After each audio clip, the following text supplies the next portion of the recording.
"Greetings, traveler. I'm glad to see you in my tavern.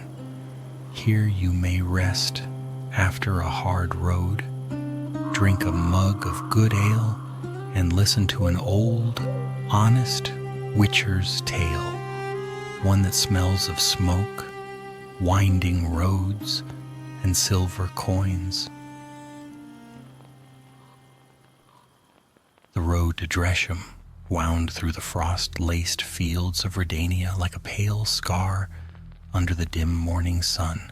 The wind carried the scent of smoke and wet earth, whispering faintly of the river that coiled beyond the hills.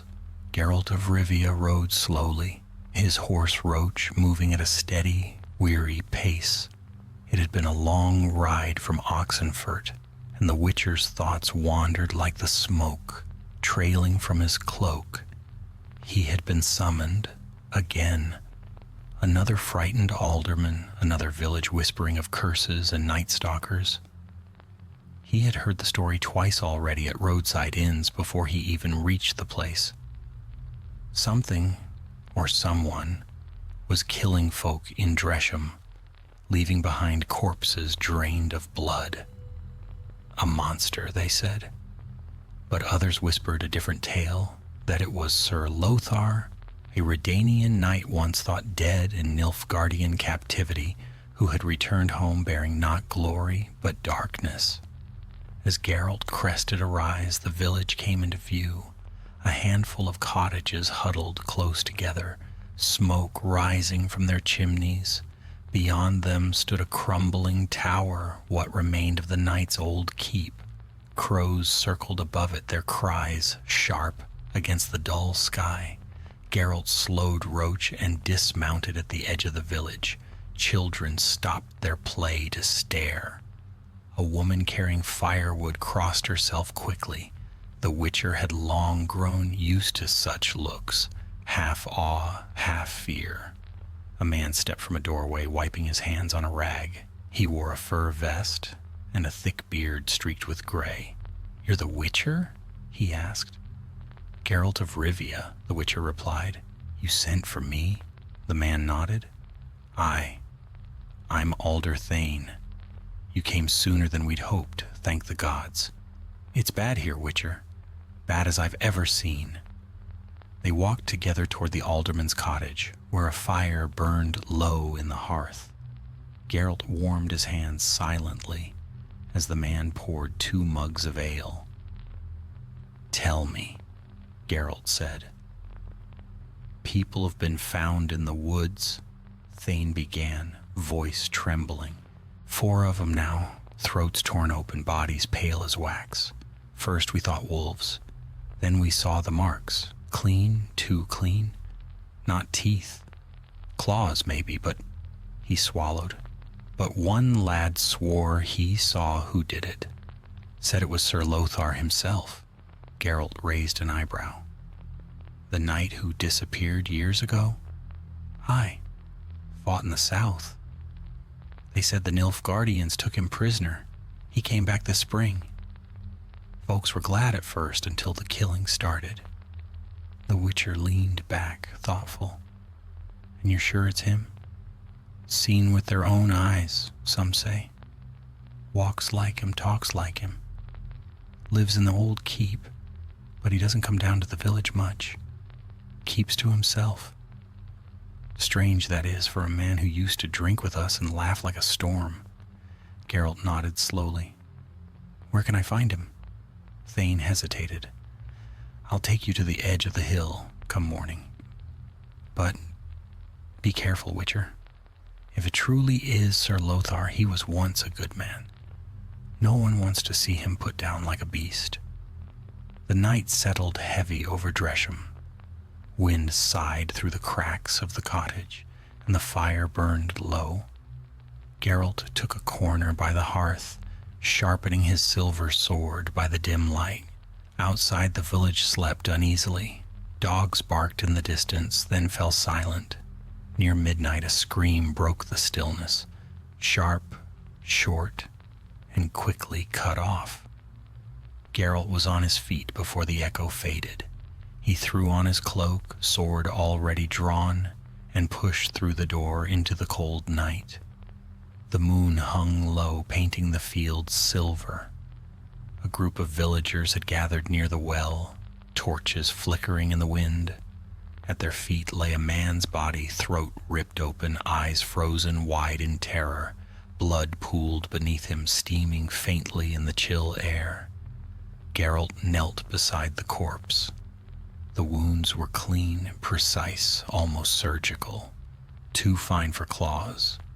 He sniffed the air, catching the faint metallic scent of blood mingled with something else, something wrong. "Who found him?" he asked. A trembling boy stepped forward. "I did, sir. I was fetching water, and I saw him fall. He just fell, and there was someone there, a man, I think. Looked like Sir Lothar, then he was gone, just gone." The Witcher rose. "Gone how?" The boy shook his head. "He just vanished into the dark." Geralt scanned the tree line beyond the village, where the shadows gathered thick and deep. He knew that kind of disappearance. It was the mark of something unnatural, something clever enough to look like a man and hide like a ghost. "Get everyone inside," he told Thane. "Lock your doors. Don't open them till dawn." The alderman swallowed hard. "You think it's him, then?" "I think," Geralt said quietly, "you've got something worse than a knight come home from war." He turned toward the road leading up to the crumbling keep, where a pale light flickered faintly in one of the upper windows. The wind shifted, carrying the scent of decay. Geralt adjusted the sword on his back and began the climb toward the ruins. Each step up the stony path brought the sound of distant whispers, half wind, half something else. Somewhere above, an owl called. When he reached the gates, they hung open, rust groaning softly. Inside, the courtyard was empty save for an old well and a broken cart. The Witcher's boots crunched over the gravel. Then he heard it, a voice from the shadows. "Witcher," it said low and steady. "I wondered when they'd send one of your kind." Geralt turned. A man stepped into the torchlight. Tall, broad-shouldered, hair streaked with gray. His eyes glinted with recognition, or perhaps warning. "I'm Sir Lothar," he said quietly. "And if you've come to kill a monster, you may find you'll need to look twice to see which of us wears the true face." The torch flickered, and in that wavering light, Geralt saw something move beneath the man's skin, something not entirely human. The night around the keep grew colder still. Geralt held his ground, hand resting lightly on the hilt of his silver sword. The torch's light licked the stone walls, throwing Sir Lothar's face into shifting shadow. Beneath the knight's calm gaze, something inhuman flickered, too swift to name, gone in a heartbeat. "I was told you've been seen near the killings," Geralt said evenly. His voice carried no accusation, only weary fact, that bodies have been found, drained, mutilated. Lothar's jaw tightened. "I know, they whisper it's me, but you of all people should know. Rumors spread faster than plague." He stepped closer, the iron of his boots ringing softly against the stones. "I didn't kill them, Witcher. I've been hunting the thing that did." Geralt studied him. The man's heartbeat was steady, his breathing even. No flicker of fear, no scent of deceit, only exhaustion. But something about his presence unsettled him, as if the air itself bent slightly around him. "You've been hunting?" Geralt asked. "What sort of beast?" Lothar looked past him to the hills. "It came from the woods beyond the marsh. I found the first corpse before the villagers did. Thought it was a drowner at first till I saw how clean the cuts were. I tracked it for nights. Whatever it is, it's clever. And it wears my face." The Witcher's eyes narrowed. Your face? Lothar nodded once. Hi. It takes my shape, my voice. When people see it, they think it's me. That's why they blame me. He exhaled slowly.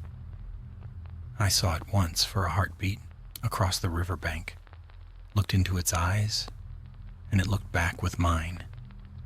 Geralt's grip on his sword tightened slightly. A mimic, then, a Doppler, perhaps.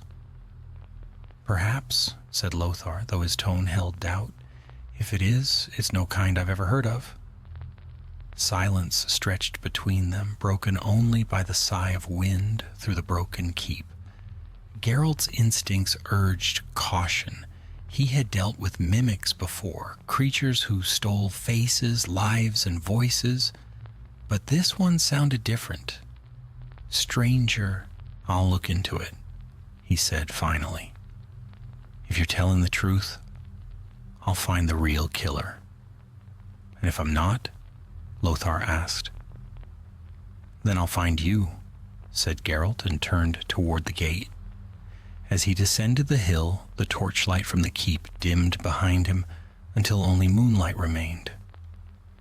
Roach waited patiently below, breath misting in the cold. Geralt mounted and rode east toward the forest that bordered the marshlands. The woods were still, too still. Not even the usual night sounds of frogs or owls broke the quiet. Geralt dismounted near a half-frozen stream and crouched, scanning the mud for signs of passage. He found tracks, barefoot, human-like, but too light, too even. No stagger, no drag. Whatever made them moved with deliberate grace. He followed the trail deeper into the woods, hand on the hilt of his sword, eyes sharp. Mist began to curl through the trees, pale and low. The trail ended abruptly at a fallen oak where something dark glistened on the bark, blood blackened by the cold. Geralt touched it lightly, brought it to his nose, and frowned. The scent was strange, metallic but faintly sweet, like sap mixed with iron. A twig snapped behind him. Geralt turned fast, sword flashing. Nothing. Only the mist curling thick and slow, whispering through the undergrowth. He listened, heartbeats, the rustle of breath, but heard nothing human. Then came a sound, faint but distinct. A voice. Geralt. It was Sir Lothar's voice, calm, familiar, too familiar. The Witcher froze. The sound came from his left, though the night was still far up in the keep. Slowly, sword raised, he stepped through the mist toward the source. The figure stood half-shrouded by fog, a man tall and broad-shouldered, armor glinting faintly in the moonlight. His face was Lothar's, down to the scar across the chin. "Stay where you are," Geralt said softly. The figure tilted its head, eyes catching the light. They were wrong, too clear, too deep, as though something inside them shifted, like oil beneath glass. "I mean you no harm," it said, voice an exact mirror of the night's. "I only want to talk." Geralt didn't lower his sword. "You're the one killing villagers." "I tried not to," the thing said quietly. "I wanted to live among them, to be him. But the hunger..." Its voice trembled slightly. "The hunger never fades." Geralt took a step closer. "What are you?" "I don't know what your kind calls me," it said. "Once I was many. I wore faces as one wears cloaks. But I took his too long.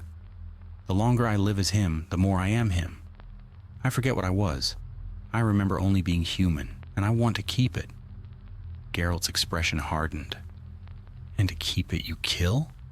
"I must," it whispered. "The flesh fades unless I feed. Not on blood alone, but on the spark of life itself. Without it I rot." The Witcher moved his sword slightly. "So you're a Hamanak." The creature blinked, startled. "You know the name. I've read of your kind. Thought you were extinct." "Perhaps I should be," the Hamanak said, softly. But I cannot end myself. Not now, not when I almost remember what it means to live. Geralt stood silent for a long moment. The creature's face was perfect, human in every way. Only the faint shimmer in its eyes betrayed it. "You'll keep killing," he said at last. "You can't stop yourself. That makes you dangerous." "I can leave," the Hamanak said desperately. "Far from here. They'll never know." "And the next village?" Geralt asked. "The next man or woman who crosses your path?" The creature's expression crumpled. "I didn't choose this." "Neither did they," Geralt said. The Hamanak's gaze dropped. "Then do what you came for, Witcher. End it. But if there's any mercy in you, remember, I only wanted to be him." Geralt hesitated, sword still raised. The mist pressed close, thick as breath. He had killed monsters that looked far worse and felt far less human. But this one, its sorrow was real. Then from the distance came a shout, a man's cry followed by the echo of alarm bells from Dresham. Geralt turned his head for half a heartbeat, and when he looked back, the Hamanak was gone. The Witcher cursed under his breath and ran toward the sound. Branches whipped his face, roots caught his boots, but he did not slow. When he reached the edge of the forest, the village lay in chaos. Torches flared, doors banged open, and at the center of the square lay another corpse. A woman this time, pale, drained. Alderthane met Geralt's eyes across the square, face ashen. "You spoke with him?" he asked. "I did. And?" Geralt looked toward the dark silhouette of the keep above. In one of its broken windows, a faint light flickered again, like a single, watchful eye. "He's not who you think he is," the Witcher said, "and he's not done yet." The wind rose cold and sharp, carrying the scent of iron and ash. Above the village, the crows took flight. Morning broke pale and gray over Dresham, the mist hanging low over the thatched roofs like a mourning shroud. The village had gone silent after the night's terror, every door barred, every window shuttered. Geralt stood by the well where the woman's body had been found. She lay covered by a coarse woolen cloth, her face hidden but her hands pale against the dark earth. The Witcher knelt, lifting the edge of the cloth. Her skin was waxy, untouched by blood, the eyes still wide, the pupils clouded. He examined the wounds, small punctures at the neck, the flesh slightly burned around the edges. Not teeth, not claws, something else, something that fed differently. The Hamanak's doing, no question. Thane stood behind him, hat clutched in his hands. "You saw him last night," he said, voice trembling. "Didn't you stop it?" Geralt's reply was flat. "I tried. You'll do more than try now, Witcher. You'll kill it." The folk are scared near mad. "They'll burn the keep before nightfall if you don't." Geralt looked up at the alderman, eyes cold as flint. "If they do, they'll only burn themselves. Leave it to me. I'll finish this." He rose, sheathing his sword. Roach stood waiting at the edge of the square, stamping the frost-bitten ground. The Witcher swung into the saddle and rode toward the hills. Once more, the keep loomed above, a relic of older days, its stones cracked and blackened by time. The gate still hung open when he arrived, creaking softly in the morning wind. Inside, the courtyard was empty save for the faint traces of boot prints in the dust. Two sets crossing each other. One belonged to Sir Lothar, the other, lighter, surer, the creature's. He followed the trail through the archway into the great hall. The air smelled of damp and old wood. Cobwebs hung like tattered banners from the rafters. A few candles burned on a long abandoned table, the wax pooled thick and white. At the far end sat Sir Lothar. He looked up as Geralt entered, his armor still buckled, his sword resting across his knees. "You came back," he said. "I found another body," Geralt replied. "You know what that means." Lothar's gaze hardened. "It means I failed to kill the thing before it killed again." The Witcher studied him, noting the tremor in his hands. "You saw it?" "I did." For a heartbeat. In the marsh below the hill. It moved like smoke, but its face was mine. He exhaled, fingers tightening around the sword's hilt. I struck at it, but my blade passed through like mist. "Did it strike back?" Lothar shook his head. "No, it fled." Geralt stepped closer. "When did you first notice it? After you returned from the war?" The knight nodded slowly. "After Nilfgaard. I was taken prisoner, you know. Years in their dungeons. Thought I'd never see home again. Then one night during a storm, the guards vanished. The doors opened. I walked out alone. I don't remember how. Just that something followed me home." "What do you mean, followed?" Lothar's voice dropped. "At first, I thought it was a dream. I'd see my own shadow move when I stood still, hear my voice whisper when I hadn't spoken. Then one day, a man came to the door and swore he'd just seen me by the river, though I hadn't left the hall. I knew then." Geralt's face darkened. "It latched onto you, used your image to walk freely. And it's been doing so ever since," Lothar said. "I've hunted it, but each time I think I have it cornered, it disappears. You think me cursed?" "I think you're the key to it," Geralt said. "The Hamanach draws life from memory and likeness.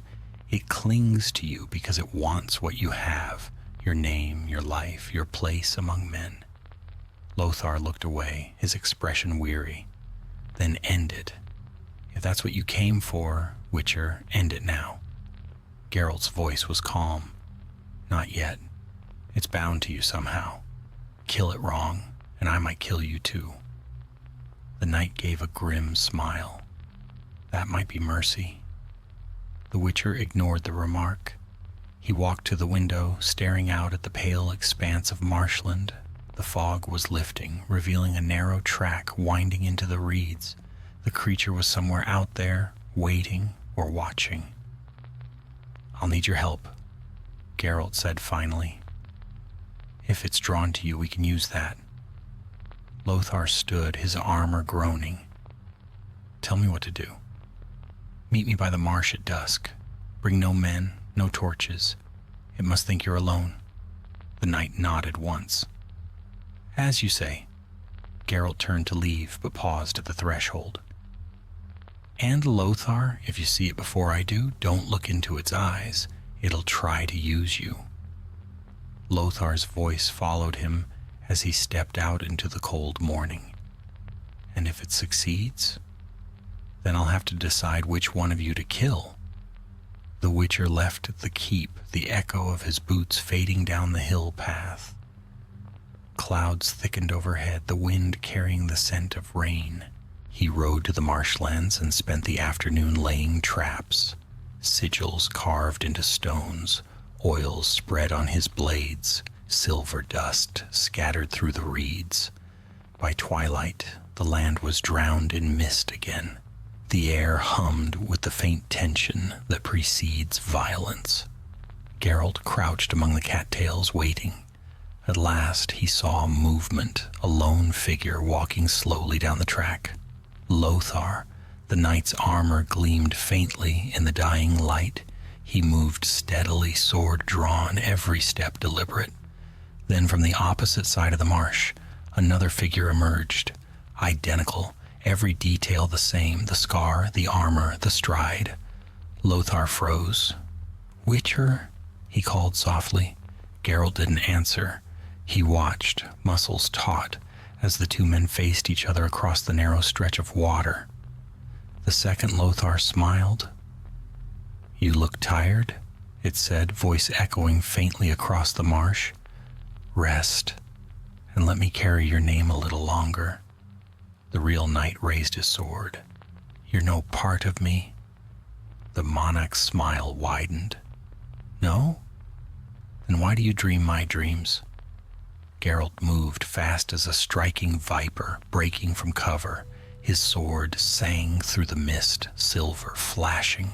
The creature turned, fluid as water, meeting the blow with an inhuman grace. The clash sent ripples across the shallow pools. "Run!" Geralt shouted, but Lothar stood frozen, eyes locked on his double. The Hamanach lunged, its hand morphing into a talon. Geralt countered, steel hissing through air. Sparks flared where the blade struck the creature's flesh. It bled silver, not red. "Enough!" it hissed, voice twisting between tones, echoing both men's. "You can't kill what you can't name." Geralt drove forward, his signs blazing, the Igni sign bursting with flame, the Quen shield flaring around him. The fire caught the mist, turning it golden. The creature screamed, staggering back, its stolen face melting, reforming, breaking again. For a moment, Geralt saw it as it truly was, a shapeless, glistening thing, neither man nor beast, eyes like molten glass. Then it was gone, vanishing into the mist, with a sound like wind tearing through silk. When silence fell, only Lothar's ragged breathing remained. "Is it dead?" he asked. Geralt shook his head. "No, but it's hurt. Badly. It'll need to feed soon to heal. That gives us little time." He glanced at the horizon. The sun was sinking, staining the marsh red. "Tomorrow night," Geralt said, "we end it, one way or another." And somewhere deep in the fog, unseen and listening, the Hamanach whispered in Lothar's stolen voice, soft, almost gentle, "I will not die alone." The dawn that followed was pale and weary, its light seeping through the clouds like water through ash. Dresham stirred reluctantly, its people whispering behind bolted doors, fearful to even draw their curtains. The night had been too long, too full of screams that no one dared investigate. Geralt slept little. He sat in the alderman's cottage, sharpening his swords, the rhythm steady and slow. The scent of oil and metal filled the small room. Thane hovered near the doorway, wringing his hands. "Will it come again?" the alderman asked. Geralt didn't look up. "It will. It's wounded and desperate. A creature that feeds on human life doesn't retreat far when it's hungry." Thane swallowed. "And if it comes for us, then it'll find I've set the table first," said the Witcher. He sheathed the steel blade and drew the silver one, its edge glinting cold. "Tell your folk to stay inside tonight. No lamps, no noise. The fewer hearts it smells, the better." The alderman nodded and slipped away, leaving Geralt alone with his preparations. He spread his gear across the table, vials of oil, bundles of herbs, a pouch of silver dust.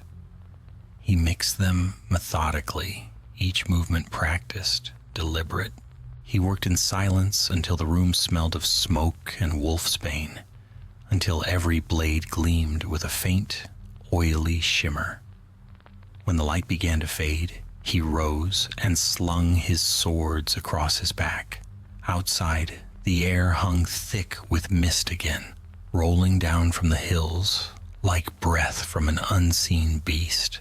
He found Lothar waiting by the edge of the marsh, armor polished, face drawn and hollow from sleeplessness. The night looked older in the gray light, older and uncertain.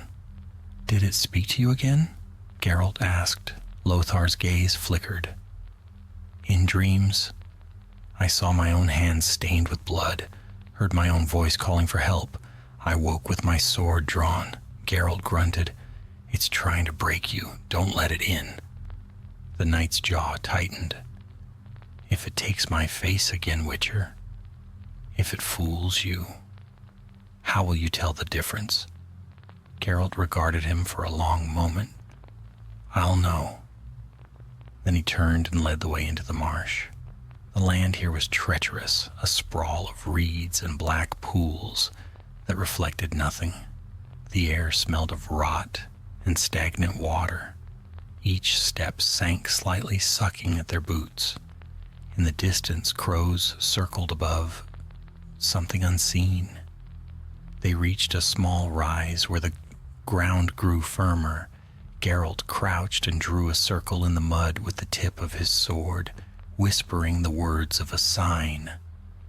The circle flared briefly, then sank into the ground like a fading ember. Airden trap, he said. If it crosses the boundary, it won't vanish again. Lothar nodded, scanning the mist.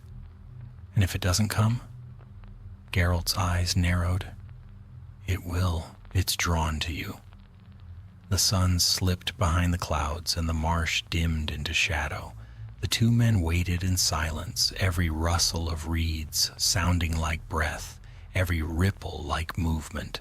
Then came a sound, soft, like someone stepping barefoot through shallow water. Lothar tensed. Geralt raised a hand for silence. Out of the mist, a figure appeared. A man, walking slowly, unhurried. His armor gleamed faintly, his face pale in the gloom. Lothar whispered, "It's me." It was. The same scars, the same weary eyes. The creature smiled. "Still hunting me, brother?" The knight lifted his sword. "You'll die tonight." The monarch's voice was calm, almost kind. "If I die, so do you. You don't understand, do you? I'm not wearing your face, you gave it to me." Geralt's voice cut through the mist. "Step back, Lothar." The Witcher moved forward, silver drawn, the circle's faint glow lighting the reeds. The creature's eyes flicked toward him, two cold mirrors that reflected nothing human. "I know what you are," Geralt said. "A Hamanak, born of shadow and flesh, feeding on memory. You think wearing a man's skin makes you one." The creature tilted its head. "And what makes you any different, Witcher? You were made too, cut, changed, filled with things no human should bear. Tell me, when you kill, does your heart not race with hunger?" Geralt said nothing. He stepped into the circle, blade raised. The Hamanak laughed softly. "You can't kill what you pity." It struck, too fast to see, a blur of movement that hit the air like wind through iron. Geralt parried, the clash ringing sharp. The creature's skin rippled, half solid, half mist. Its hand shot out, grazing his arm. Pain flared where it touched, cold, burning cold, like frost on fire. Geralt struck back with a sign. A ring of fire burst outward, searing through the mist. The Hamanak screamed, its form flickering, melting between faces, men, women, beasts, all fading in an instant. Lothar rushed forward, sword raised. "For Redania!" "No!" Geralt shouted, but too late. The knight's blade cut through the creature's chest. For a heartbeat, victory seemed certain. Then Lothar stiffened. The creature's hand pressed against his armor, sinking through as if it were cloth. Their eyes met, two reflections of the same soul. And then the knight gasped, falling to his knees. Geralt lunged, cleaving the creature's arm clean off. It shrieked, retreating into the shadows, dragging Lothar's lifeless body with it. The Witcher followed, heart pounding, sword ready. He found them by the edge of a black pool. Lothar lay motionless, pale as chalk. The creature crouched beside him, one hand pressed to his chest. Its wound glimmered faintly, knitting itself closed as it fed. Geralt advanced silently. "Let him go." The Shmanak's voice was soft now, almost pleading. "He's dying anyway. I can keep him alive. We can both live. By devouring him. By being him. Isn't that life enough?" Geralt's sword flashed. The creature dodged, but the edge grazed its throat. It stumbled back into the circle, exactly where Geralt had meant to drive it. The trap flared to life, lines of silver light burning across the ground. The Hamanak screamed as the magic bound it, its form convulsing between human and not. Geralt stepped close, eyes cold. "You wanted to be human?" he said. "Then die like one." He drove the silver blade through its heart. The light flared blindingly, then faded. When Geralt looked again, only Lothar's body remained. The creature was gone, dissolved into ash that scattered on the wind. The Witcher knelt beside the fallen knight.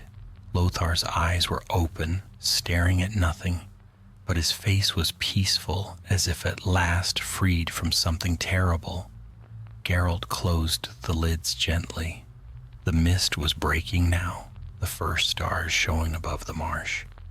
He sat there for a long while, the sword across his knees, the wind whispering through the reeds.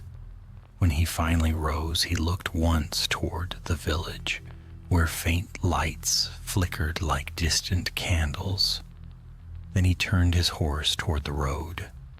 By dawn, Dresham would wake to find the killings ended. They would bury Sir Lothar with honors, never knowing what manner of monster had worn his face.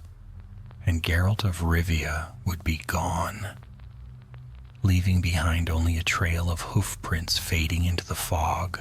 The next day dawned bitter and gray, the wind cutting across the moors like a blade.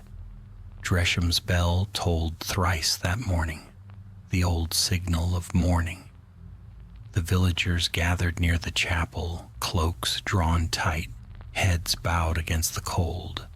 The body of Sir Lothar lay upon a wooden bier, draped in red cloth, his hands crossed over the pommel of his sword. The air was heavy with the smell of wet earth and incense. Geralt stood apart from the crowd, silent, expression unreadable. His wolf medallion lay still against his chest. No magic now, no lurking presence, only the dull ache of aftermath. "He died defending us," said Alder Thane, voice trembling as he spoke the words over the bier. "He gave his life that the evil might pass from our land. Dresham will remember his name." The villagers murmured prayers, their voices blending like the wind through the trees. No one asked questions. No one wondered why there was no sign of the monster's remains. They had a hero to bury, and that was enough. When the last words faded and the first shovels of earth struck the coffin lid, Geralt turned and walked away. The ceremony was not for him. Roach waited by the edge of the road, muzzle buried in a patch of frost-bitten grass. Geralt mounted without a word and rode westward, leaving the murmurs of Dresham behind. Yet as the village disappeared into the mist, a familiar heaviness settled in his chest, a quiet weight that always followed a job, finished too late. The road wound through hills veined with old oaks and the scent of rain. The Witcher's thoughts drifted unbidden to the creature's final words. I only wanted to live as him. He had heard it before in one form or another. Monsters that wanted to be human, humans that acted like monsters. There was a thin line between them, blurred and red. By midday the clouds broke, spilling weak sunlight over the land. Geralt stopped by a stream to water Roach and wash the blood from his hands. The water ran cold and clear over his scarred fingers. For a moment he simply stared at his reflection. The white hair, the golden eyes, the faint scar tracing his cheek. "What are you really?" the creature had asked. He had no answer. A sound broke the stillness. Hoofbeats, distant but drawing nearer. Geralt rose, hand instinctively dropping to his sword. The rider came into view, a man in a merchant's cloak, his horse lathered and mud-splashed. When he saw the Witcher, he slowed and raised a gloved hand. You there, you're the White Wolf, aren't you? Geralt of Rivia? Geralt nodded once. Who's asking? Name's Eigen of Vengerberg. I've ridden 2 days searching for you. The man dismounted, breath steaming in the chill air. They said you passed through Dresham. I prayed they were right. Geralt studied him, noting the tremor in his voice. What's the trouble? A village south along the trade road. Brenna's Hollow. Folk vanishing at night. Doors found open come morning. No sign of struggle, just gone. Any bodies? None, not till last week. A woodcutter's daughter was found in the river, white as bone, not a drop of blood left in her. Geralt's eyes narrowed. And you think it's a monster? I know it, the merchant said. The alderman sent word to Oxenfurt for help, but none came. Then someone said, find the witcher who saved Dresham. So I came. The witcher wiped his hands on a cloth and glanced west toward the darkening horizon. He had hoped for rest, but it seemed rest was a thing for other men. All right, he said at last. I'll look into it. Egon's face brightened. You'll come? Gods bless you. I'll pay whatever I can. We'll discuss payment later, Geralt interrupted. For now, lead the way. The merchant nodded eagerly and mounted up. Together they set off down the road as the sun began to sink behind the trees. They rode in silence for a time, the air growing colder, the landscape wilder. The road narrowed between hills lined with ancient pines whose trunks leaned close like listening giants. Crows circled overhead, their cries echoing down the valley. Brenna's Hollow, Egon said, pointing ahead. Just beyond that ridge. Not much to see, 30 cottages, a mill, a chapel. Folk there are simple but good. They don't deserve what's come for them. Geralt said nothing. He could already feel it, the faint pulse of something unnatural in the air. Not strong, but familiar. Old, the hairs on his neck prickled. When they crested the ridge, the village came into view. Smoke curled lazily from a handful of chimneys. The fields beyond lay empty, the soil dark and wet. A thin mist hung low over everything. As they entered, doors cracked open and eyes peered out. Whispers followed them through the narrow street. A witcher, someone murmured. Maybe he can stop it. They reached the alderman's house, a low building with a thatched roof and an iron bell hanging by the door. The man who opened it was broad-shouldered, his face lined with worry. You found him, he said to Egon, then turned to Geralt. Welcome, Witcher. I'm Merrick. We need help, desperately. Tell me what happened, Geralt said. Merrick gestured toward the hearth, where a map of the valley lay spread across the table. It started a month ago. Folk would vanish from their beds, no signs of a struggle, no tracks, no screams. Just gone. Then last week they began to return. Return? Geralt asked. The alderman nodded, his voice dropping. At first we rejoiced, thought they had escaped whatever took them. But they weren't right. Their eyes were empty, their speech slow. They spoke of dreams. Dreams where a man with no face whispered their names. Geralt frowned. Where are they now? In their homes? But we keep watch. Some say they wander at night, drawn to the woods. Any scent of blood? Merrick hesitated. Sometimes. We find stains on their doorsteps come morning. And last night, he swallowed hard. Last night, old Brina saw her husband standing outside their window. Only he died 2 weeks ago. Geralt leaned over the map, eyes tracing the lines of the river and the woods. The disappearances, always near the same place? Merrick nodded. Near the marsh road, just beyond the mill. The Witcher's lips tightened. Marshes again. Always the same kind of ground. Soft, secretive, and hungry. "I'll need a place to rest for an hour," Geralt said. "Then I'll take a look." The alderman gestured toward a cot near the wall. "Anything you need, Witcher. It's yours." Geralt unbuckled his swords, setting them carefully beside the cot. "What I need," he said quietly, "is for no one to follow me when I go." Merrick nodded. "You'll have no trouble from us."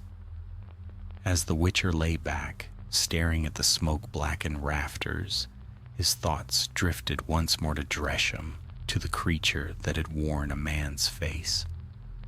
And though he tried to close his eyes, he saw again those molten eyes in the mist, and the whisper that had followed him into his dreams. "I will not die alone." Geralt's hand drifted to the hilt of his silver sword. The medallion at his throat quivered once, faint and brief, as if stirred by something far away, something that had not quite finished with him. He did not sleep. Not truly. For Witchers learn early that monsters rarely rest for long. The evening came down swift and heavy over Brenna's Hollow, bringing with it a creeping fog that rose from the marsh like a ghostly tide. The villagers barred their shutters and whispered prayers, while Geralt of Rivia walked alone through the silent streets. The cobblestones were slick with mist, the air thick with the scent of damp earth and wood smoke. He had the feel of a place haunted not merely by fear, but by something deeper, by memory itself. He stopped before the mill. Its great wheel turned slow and creaking, the water beneath dark as ink. Beyond it, the marsh spread wide, the reeds whispering secrets to the wind. Geralt crouched, running a gloved hand along the ground. Mud, footprints, some small, some larger. He traced the fresher ones, bare feet, a child's perhaps, leading out toward the water, but none returned. He straightened slowly. His medallion trembled once, just a faint vibration, as if stirred by a heartbeat hidden beneath the earth. The Witcher drew his silver blade, its edge catching what little light the fog allowed. The night deepened. Crickets fell silent. The only sound was the slow groan of the mill wheel and the drip of water. Then a whisper, soft, uncertain, echoed from the mist. "Geralt!" The Witcher turned sharply, sword raised. The voice came again, nearer now. "Geralt, help me!" It was a woman's voice, frail and trembling. From the fog emerged a figure, a young woman in a tattered nightdress, her hair damp, her skin pale as the moon. She stumbled toward him, eyes wide and unfocused. "Stay where you are," Geralt said quietly. She stopped, shivering, lips quivering as though with cold. "Please, he's calling me. I can't stop hearing him." Geralt lowered his sword slightly, eyes narrowing. "Who's calling you?" Her gaze shifted toward the marsh. "The man with no face. He says my name when I sleep. Says it sweetly like my mother used to. When I wake, I'm standing in the water. Do you remember how you got there?" She shook her head, tears mixing with the mist on her cheeks. "No, only his voice. It sounds like me." Geralt's hand tightened on his sword. "Go home," he said. "Bar your door. Don't sleep tonight." "I can't," she whispered. "He won't let me." Then her eyes rolled back and she screamed, high and sharp. Her body convulsed, and before Geralt could move, her shadow on the ground stretched and twisted, separating from her like smoke peeling off flame. The Witcher leapt back, blade raised. The shadow rose upright, featureless, blacker than night. It had no eyes, no mouth, yet its presence filled the air like a cold breath. Geralt struck, The blade hissed through mist, met resistance thick as tar, and passed through. The creature recoiled, a soundless shriek vibrating in the air. The girl collapsed at its feet. The Witcher drew a sign in the air, the symbol of Írden glowing faintly purple. The creature faltered as it crossed the rune's edge, its form flickering like a candle in wind. Geralt pressed forward, silver flashing again and again, each strike carving light through shadow. The air stank of ozone and decay. The thing shuddered once more, then fled, dissolving into mist that streamed back toward the marsh. When silence fell, only the girl remained, unconscious but alive. Geralt knelt beside her, checking her pulse, weak but steady. He lifted her gently and carried her back toward the village, the fog swirling around them like wary spirits. The alderman met him at the door, eyes wide with dread. "By the gods, what happened?" "She's alive," Geralt said, laying her down by the hearth. "But the thing that took her isn't gone." Merrick knelt beside the girl, murmuring a prayer. "What was it?" Geralt wiped his blade on a cloth, his face grim. "Not flesh, not ghost, something in between. It feeds on memory, on reflection. It uses the mind as a door." Merrick looked at him, horrified. "A curse?" "Worse," said the Witcher. "Something that shouldn't exist." He turned his gaze to the flames, the shadows dancing across his pale features. For a long while neither spoke. Oh, at last Merrick broke the silence. "Can you stop it?" "I'll try," Geralt said. "But if it's what I think, it may already have a hold on your dead?" The alderman's eyes widened. "You mean they're not your people anymore?" Geralt said coldly. "Whatever wears their faces, it's not them." He left the cottage before Merrick could answer. The night was deeper now, heavy with stillness. The mist had thickened until even the stars were lost. Somewhere in the distance an owl called, and then went silent. Geralt followed the road east toward the marsh again. He moved like a shadow himself, each step silent, deliberate. At the edge of the reeds, he stopped. The air shimmered faintly, and his medallion began to vibrate once more. A reflection stirred on the surface of the water, faint like a mirror's breath. First it showed only the reeds and the faint outline of the moon. Then, slowly, another image bled into view. A face, his own. Geralt froze. The reflection smiled. "You left me in Dresham," it said in his voice. "But I never left you." The Witcher's eyes narrowed. "You died?" "Did I?" The reflection tilted its head. "Or did I pass on what you couldn't kill?" Geralt's hand twitched toward his sword. "You're not the Hamanach." "No," said the reflection softly. "I am what remains of it, the shadow of its hunger, the echo of its desire. You think death ends such things?" The image rippled, spreading outward in rings of black light. The reeds trembled. Shapes began to emerge from the mist, figures, dozens of them pale and silent, their eyes empty as glass. The Witcher drew his sword, the silver edge flaring bright. "If you wanted my attention," he said, "you've got it." The reflection smiled wider. "Not your attention, Geralt. Your face." The figures moved. They came at him soundlessly, their movements slow but relentless.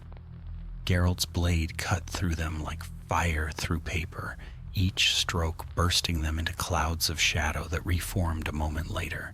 The air filled with whispers, echoing voices of the living and the dead. "You can't fight what you are," one hissed. "You kill, 'cause it's the only thing left that proves you're alive," murmured another. Geralt's teeth clenched. "Save your breath." He pressed the attack, sign after sign, steel flashing through the black mist. His medallion burned cold against his skin, the magic thick as blood in the air. And then, as the last of the shadows fell, he saw her. The woman from the mill, standing in the water, motionless, her eyes wide and glassy. Behind her, the reflection coalesced once more, now wearing his face fully, perfectly. It smiled and whispered, "You can't kill me without killing yourself." Geralt's blade hovered mid-swing. For an instant, the reflection flickered, and in that flicker, he saw something else behind it, something vast, something ancient. He struck, silver met light, and the world erupted in a burst of brilliance. The scream that followed was not human nor beast. It was both and neither. When the glare faded, the reflection was gone. The woman collapsed into the shallows, gasping for breath. Geralt stood panting, the water dark around his boots. His reflection in the marsh was once again his own, for now. He sheathed his sword slowly and looked toward the distant village. Somewhere behind those shuttered windows, the people of Brenna's Hollow slept uneasily, unaware of how near they had come to vanishing altogether. But as Geralt turned to go, his medallion gave one final tremor, soft like a heartbeat, and from the water came a whisper, faint but certain. "You can kill the flesh, Witcher, but the face remains." The ripples faded, the night swallowed the sound, and Geralt rode on into a dawn he did not trust. The following night stretched long and heavy, pressing down upon Brenna's Hollow like a stone upon a tomb. A storm had gathered over the marshes, its clouds thick and black, smothering moon and star alike. Wind roared through the reeds, bending them low, while rain began to fall in slow, deliberate drops, pattering against rooftops like a drumbeat of warning. Geralt of Rivia did not sleep. He sat by the dying embers of a fire in the alderman's cottage, sharpening his blades until they gleamed in the dim light. The girl from the night before, Lysa, the one who had walked in her sleep, lay on a cot nearby, her breathing shallow. She had not spoken since her rescue. Sometimes she twitched, murmuring words half-formed, as though whispering in her dreams to someone unseen. The alderman Merrick stood by the door, arms crossed tightly. "The people are frightened," he said. "They think the ghosts of the marsh are coming for us." Geralt's gaze remained fixed on his work. "Ghosts don't take the living.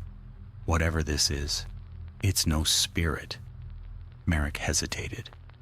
"Then what is it?" The Witcher glanced at the window. "Something that hides in the line between shadow and soul. It doesn't kill for hunger alone. It copies, learns, remembers, the kind that lingers." A sudden gust slammed the shutters, and the alderman flinched. Geralt rose, sliding the sword back into its sheath. "Keep everyone indoors tonight," he said.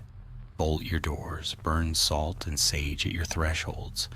If you see anything that looks like someone you love, don't open the door." Merrick swallowed. "What about you?" Geralt pulled on his cloak. "I'll be in the marsh.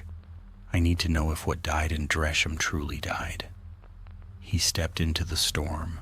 The rain had thickened, falling in sheets that turned the path into a river of mud. Lightning flashed briefly, painting the world in silver. The Witcher moved through it like a wraith, his senses stretched taut. Each gust carried whispers, each shadow seemed to move. The marsh waited, vast and black, beneath the storm. The water mirrored the sky, restless, broken by wind and rain. Geralt waded in, his medallion already trembling faintly. Whatever lingered here, it was awake now. He found the first sign near the old mill, a trail of prints, bare, light, and strangely distorted, leading from the village toward the deeper bog. He followed them for nearly half a mile before they vanished into standing water. Then the voice came again. Witcher. It was his own. He turned sharply. There, across the pool, a figure stood. His shape, his stance, his very armor reflected perfectly. The twin raised its sword in salute, lips twisting into a familiar smirk. "Took you long enough," it said in Geralt's voice. "I thought you'd forgotten me." Geralt's eyes narrowed. "You're a ghost of what was slain." "Ghost?" The doppelganger laughed softly.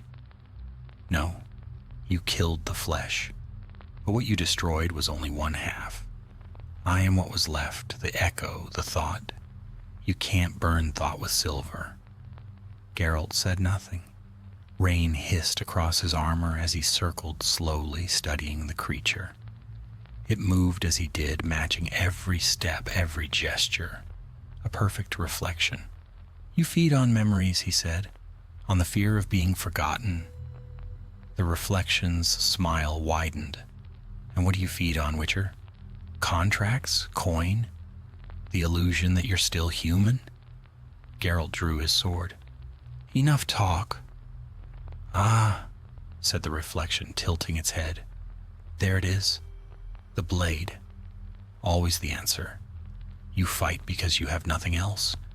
You kill because the world has given you no other way to live." Geralt's reply was the whisper of steel cutting through rain. The first blow struck true, but the creature dissolved, scattering into mist before reforming behind him. The second came faster, and Geralt met it with a parry that rang through the storm. Lightning flashed. Two witchers faced each other, twin silhouettes locked in mirrored combat. Their swords clashed again and again, sparks mingling with rain.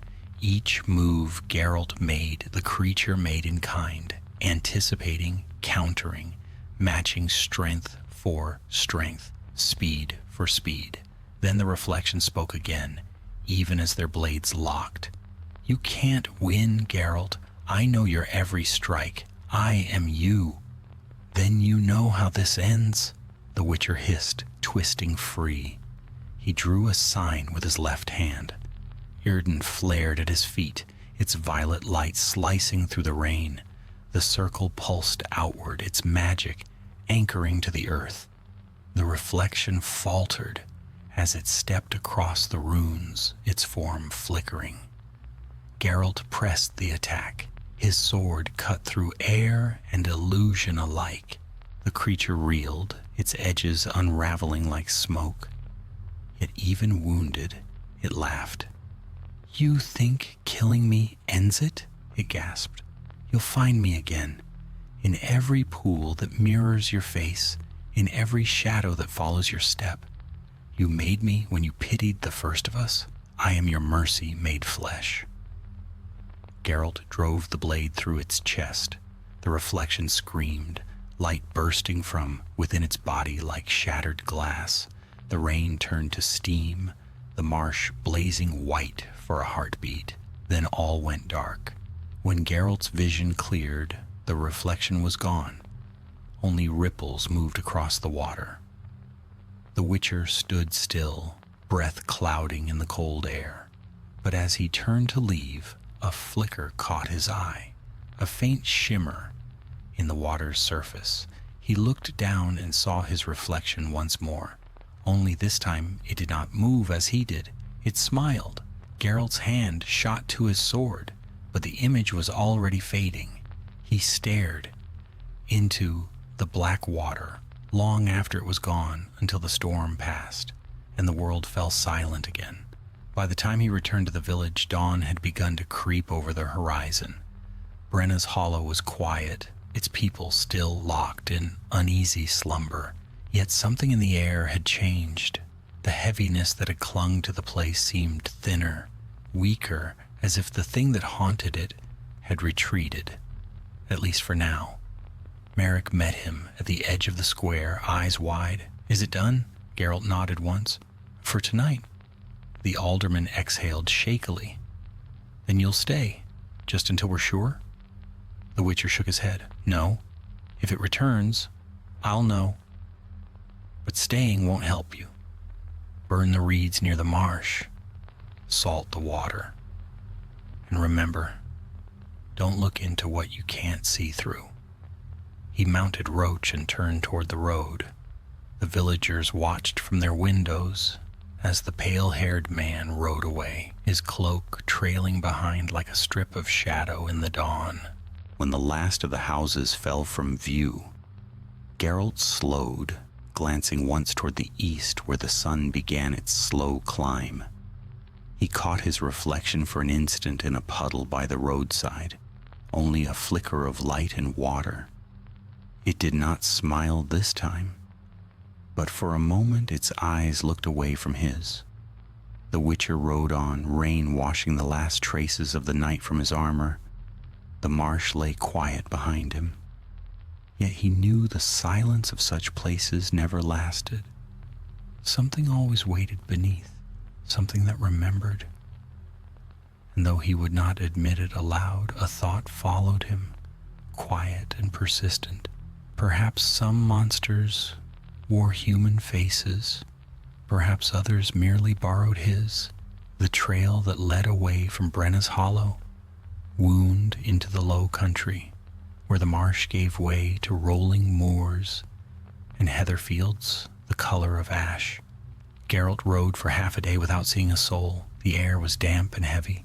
Mist clung to the hills like tattered cloth.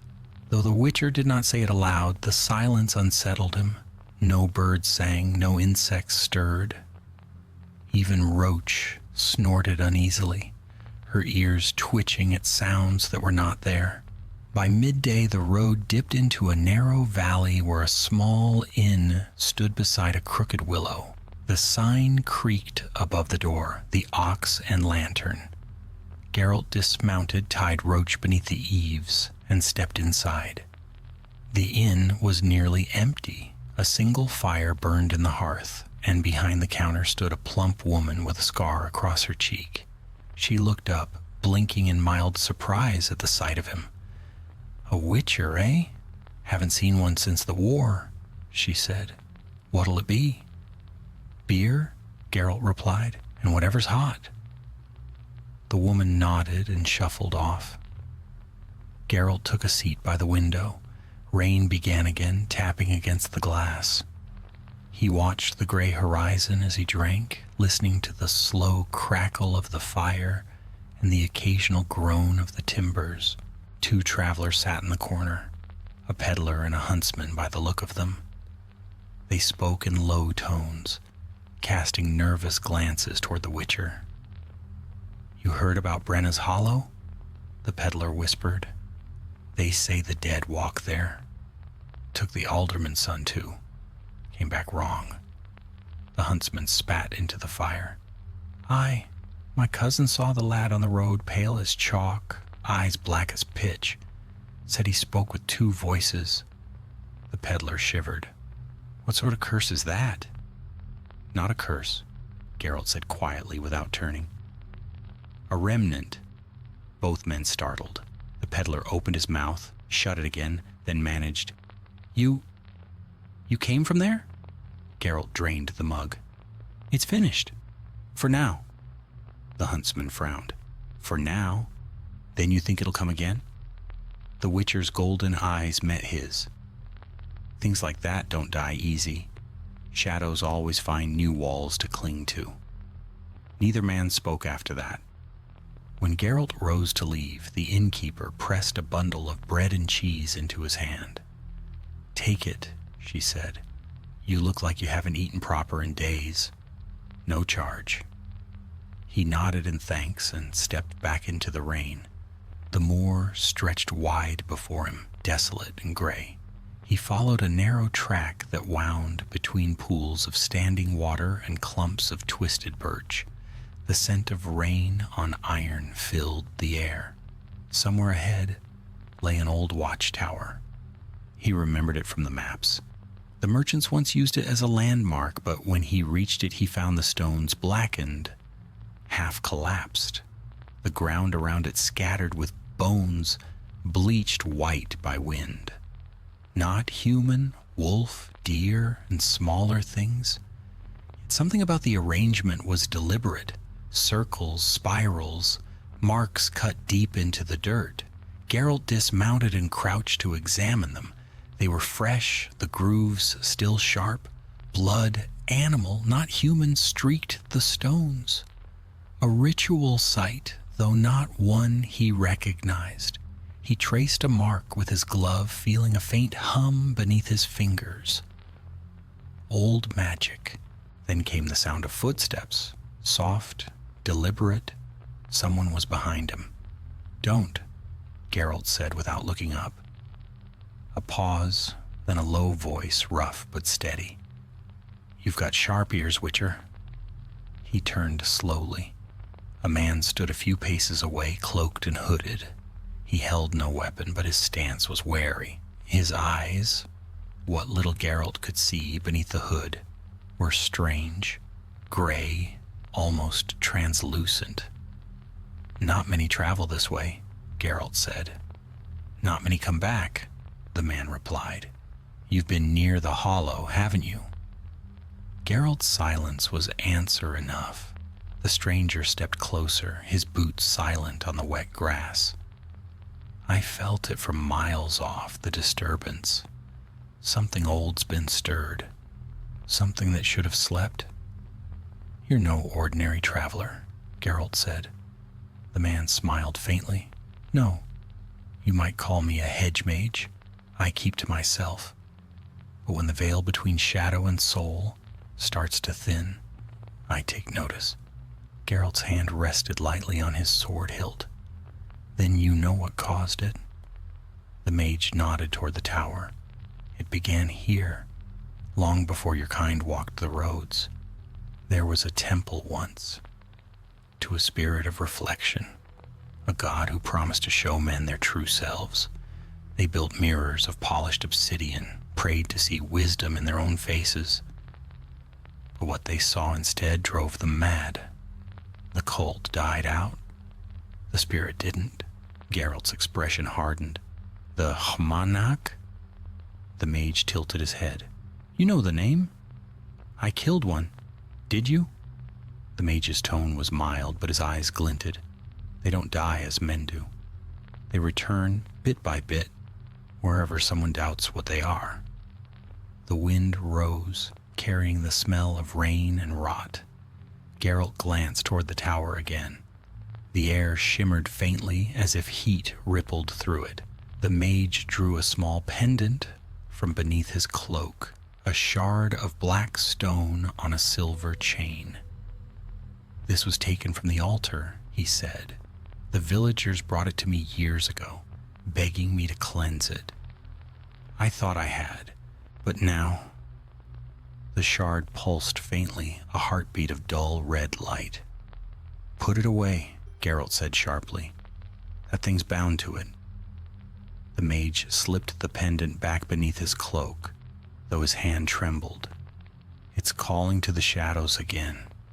It wants to be whole. You can feel it, can't you?" Geralt's medallion vibrated against his chest. "Aye." Before either could speak again, the ground shuddered. A crack split the earth beside the tower, releasing a rush of cold air that reeked of decay. From the fissure rose a pale mist that thickened, coiling around the stones like smoke. The mage staggered back. "Too soon! Gods, it's already here!" Geralt drew his silver sword. The mist swirled, forming shapes, faces flickering in and out of being, voices whispering fragments of speech. "Geralt, help me! You left me in Dresham." The Witcher's jaw clenched. He slashed through the mist, the blade glowing faintly with oil and sign magic. The air screamed as steel met something that was not air. The mage raised his hands, chanting, the pendant flaring bright beneath his cloak. The mist recoiled, shrieking like a chorus of dying things. But it didn't flee. It gathered, condensed until it took shape. A man stepped from the fog, tall and gray-eyed, his face identical to Geralt's, the Hamanak's echo reborn. "Witcher," it said softly, "you've carried me far." Geralt's sword leveled at its heart. "This ends tonight." The creature's smile was sorrowful. "No. Tonight it begins again." The ground split wider, light bleeding from the cracks, and the reflection lunged. Geralt met it head-on, steel clashing with shadow, the storm roaring above them as if the sky itself raged. The mage shouted something, an incantation lost to the wind, and the pendant shattered in his hands. A burst of black fire erupted, consuming the tower in light. The monarch screamed, its body tearing apart into ribbons of darkness that whirled upward and vanished into the rain. When silence returned, only the Witcher and the mage remained, both kneeling in the wet grass, breathing hard. The tower was gone, reduced to charred rubble. Geralt rose first. "It's finished," he said. The mage looked up, his expression unreadable. "No, Witcher. You burned the mirror, but not the reflection. You'll see it again, in water and glass, in any soul that's lost itself." Geralt sheathed his sword. "Then I'll keep breaking mirrors." The mage gave a weary smile. "You can't fight? What's part of you forever?" Geralt turned toward Roach, rain dripping from his cloak. "Watch me." He mounted and rode into the storm, leaving the ruins behind. But as the thunder rolled and lightning split the sky, a shard of broken glass among the rubble caught the Witcher's fading silhouette, and in it his reflection moved a heartbeat later than he did. The storm had passed by dawn, leaving the sky a pale gray wash over the drenched moors. The air smelled of wet stone and burnt earth where the tower had stood, though little trace of it remained beyond blackened rubble and smoke, still curling faintly from the cracks. Geralt stood amidst the ruin, his cloak heavy with rain, hair plastered to his face. The wind had quieted, yet the silence was not peace. It was the hollow quiet that followed when something ancient had been stirred and only partly quelled. The mage was gone. Geralt had found only the man's staff lying near the fissure, scorched through as if by lightning. Whether he'd been consumed by the blast or drawn into whatever lay beneath, there was no way to tell. The Witcher had seen enough of magic's caprice to know it rarely left corpses. He sheathed his sword and turned from the ruins. Roach waited where he'd left her, tethered beneath a stunted pine, ears flicking. She whickered softly as he approached, as though sensing his unease. "Easy, girl," Geralt murmured, rubbing her neck. "We're leaving." He mounted and rode east, following a half-forgotten trail that wound toward the river valley. The world around him seemed still, lifeless. No songbirds, no hares in the brush, not even the buzz of flies. The mage's warning lingered in his thoughts. You burn the mirror, but not the reflection. By midday he reached a crossroads marked by a leaning post carved with half-faded runes. A sign pointed north to a hamlet named Hautzen and south toward a market town, Wiesnig. Geralt turned north.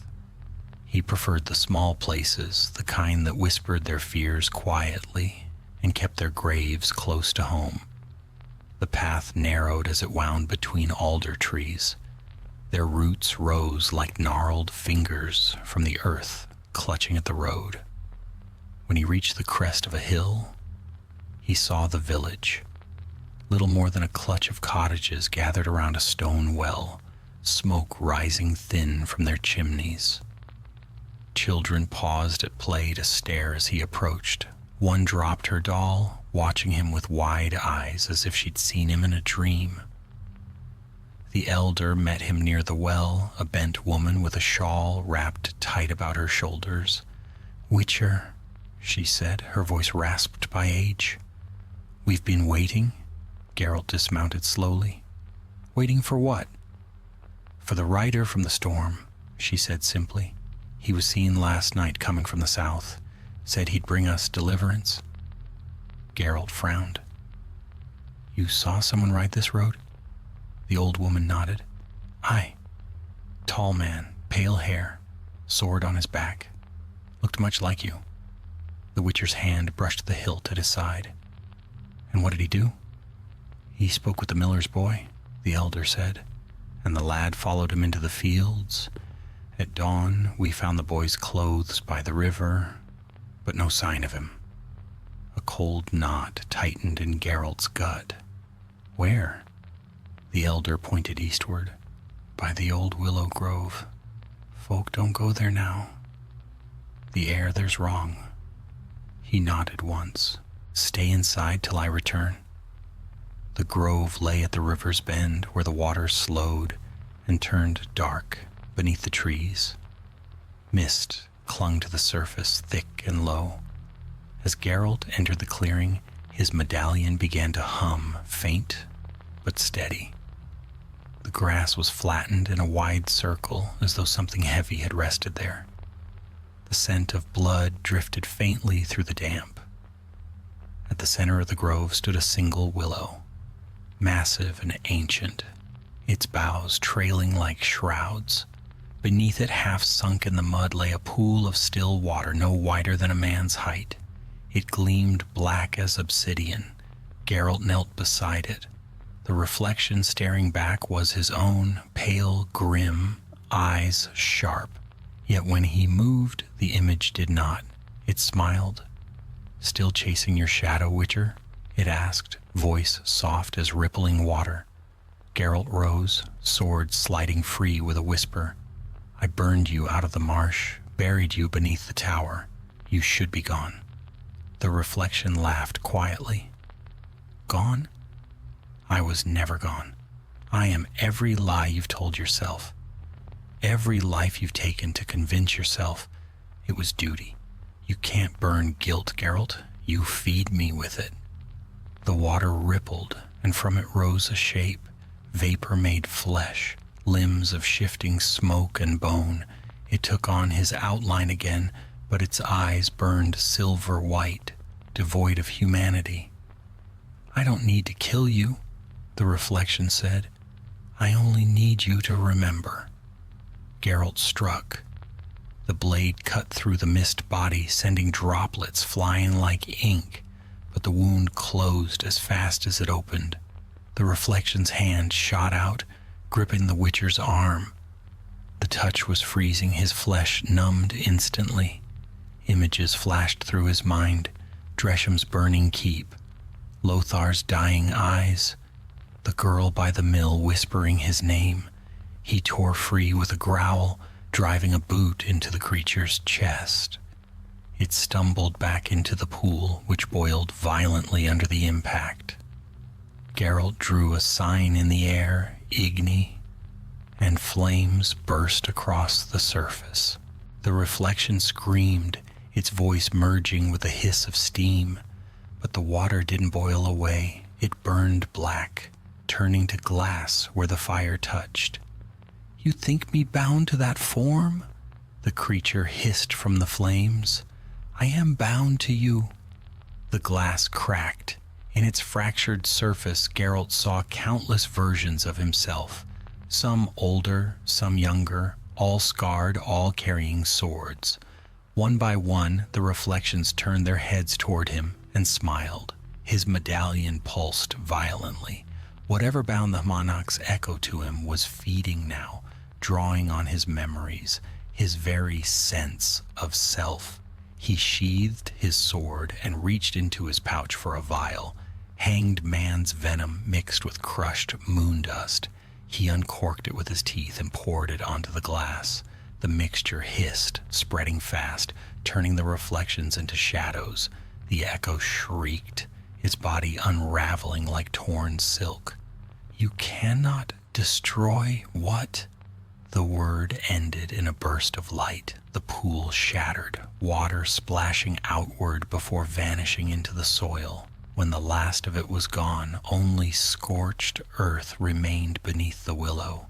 Geralt stood breathing hard, the world spinning slightly around him. His medallion still vibrated, though weaker now, as if the source had withdrawn. He turned away from the grove. The river whispered softly, indifferent. Yet as he walked, he heard something faint behind him, a laugh quiet as wind through reeds. He did not look back. By the time he returned to the village, night was falling. The old woman waited by the well, a lantern trembling in her hands. "It's done?" she asked. "For now," Geralt said. Her eyes were fearful, searching his face. "You've the same look as the other one," she murmured. "Are you sure you're the Witcher and not his ghost?" Geralt mounted Roach. "If I were a ghost," he said, "you'd already know." He rode until the village disappeared into mist. The moon rose behind the clouds, cold and watchful. Somewhere beyond the horizon, the river wound back toward Dresham, toward the ruins of the keep and the ashes of another monster that had once worn a human face. And though the Witcher's path stretched ever forward, he could not shake the feeling that somewhere, in the shifting dark behind him, his reflection still walked in step, waiting for the next pool, the next mirror, the next face to wear. He urged Roach onward, the night swallowing them both. The land fell silent once more, save for the steady rhythm of hooves and the whisper of rain that followed like a memory unwilling to die. The road curved east, through the lowlands, a ribbon of mud and stone stretching beneath the gray belly of dawn. Geralt rode in silence, his cloak stiff with dried rain, eyes shadowed from sleeplessness. The moors behind him had vanished beneath the morning fog, but he still felt them at his back, the echo of something unresolved, lingering like a hand pressed against his shoulder. Roach's hooves struck rhythmically on the damp ground. The wind brought with it the faint scent of river water and pine sap. A murder of crows followed overhead, their wings beating softly in the pale light. Somewhere beyond the hills, smoke rose thin and crooked. Another settlement, perhaps, or merely a charcoal burner's hut. Geralt guided Roach toward it. The world felt emptier than it should have. He had passed no travelers, no carts, not even the telltale ruts of trade wagons. And beneath the surface quiet, there was something else. A hum so faint he could barely sense it, but it was there. The same vibration that had haunted his medallion since the tower's collapse. By noon, he came upon a forest. Its trees were tall, straight things, bark the color of ash, branches bare, though the season was not yet deep into autumn. The path wound through them narrow and uneven, and the deeper he went, the dimmer the light grew. He halted when he heard singing. It drifted faintly through the trees. A woman's voice, low and slow, weaving a melody that trembled with sorrow. Geralt dismounted and followed the sound, moving silently between roots and fallen leaves. At the forest's heart, he found her. She sat beside a shallow pool, her reflection wavering in its surface. Her hair was dark, her dress simple but soaked through as if she'd been walking through water. Her face was pale, eyes distant, as though she were listening to something far away. Geralt stopped a few paces behind her. "You'll catch your death sitting there." The woman didn't startle. She turned slowly, studying him, with eyes that were not quite human, too clear, too still. "Death and I are already well acquainted, Witcher. You know me?"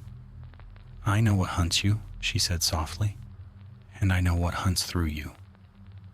Geralt's fingers twitched toward his sword, but he did not draw it. "You're no villager."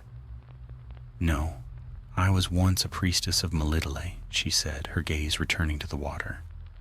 "This place was my refuge once." Then the reflections came.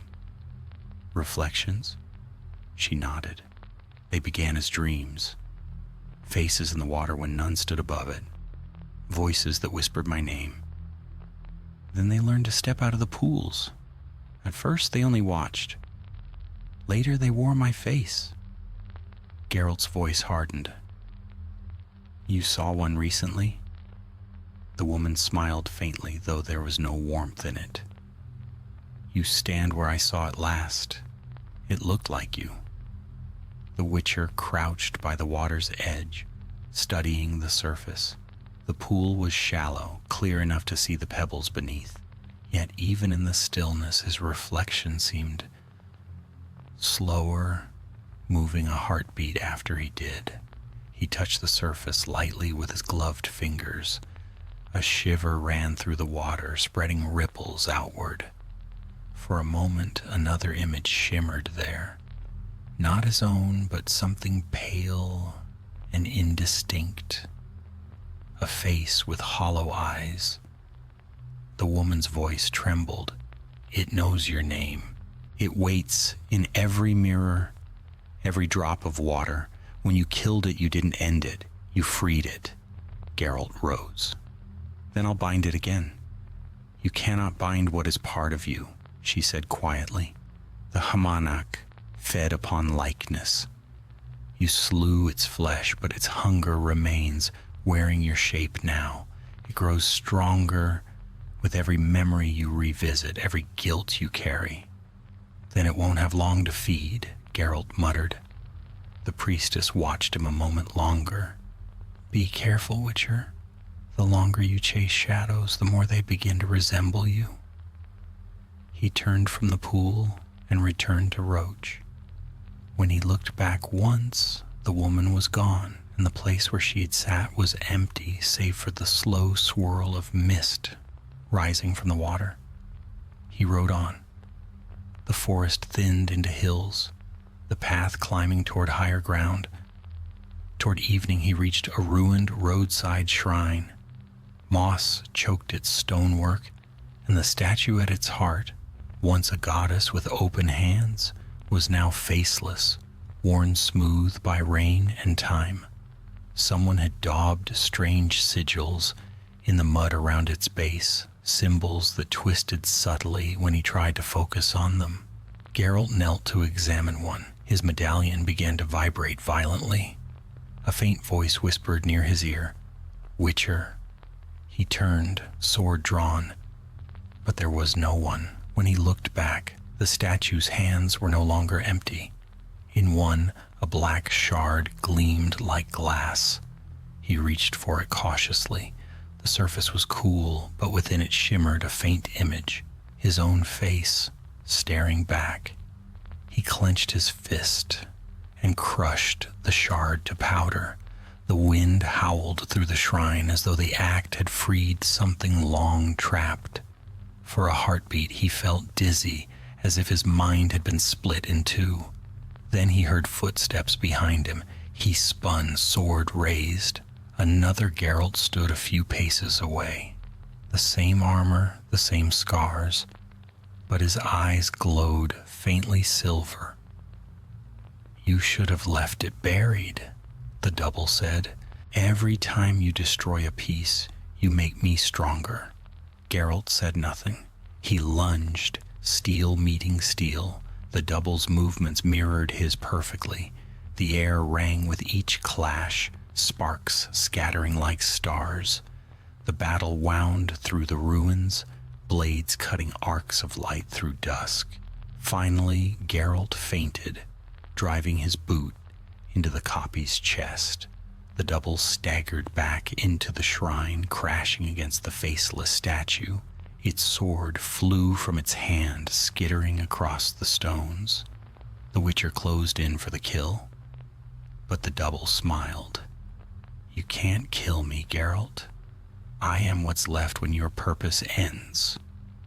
Before he could strike, the figure dissolved into mist that scattered like smoke on the wind. The shrine fell silent again.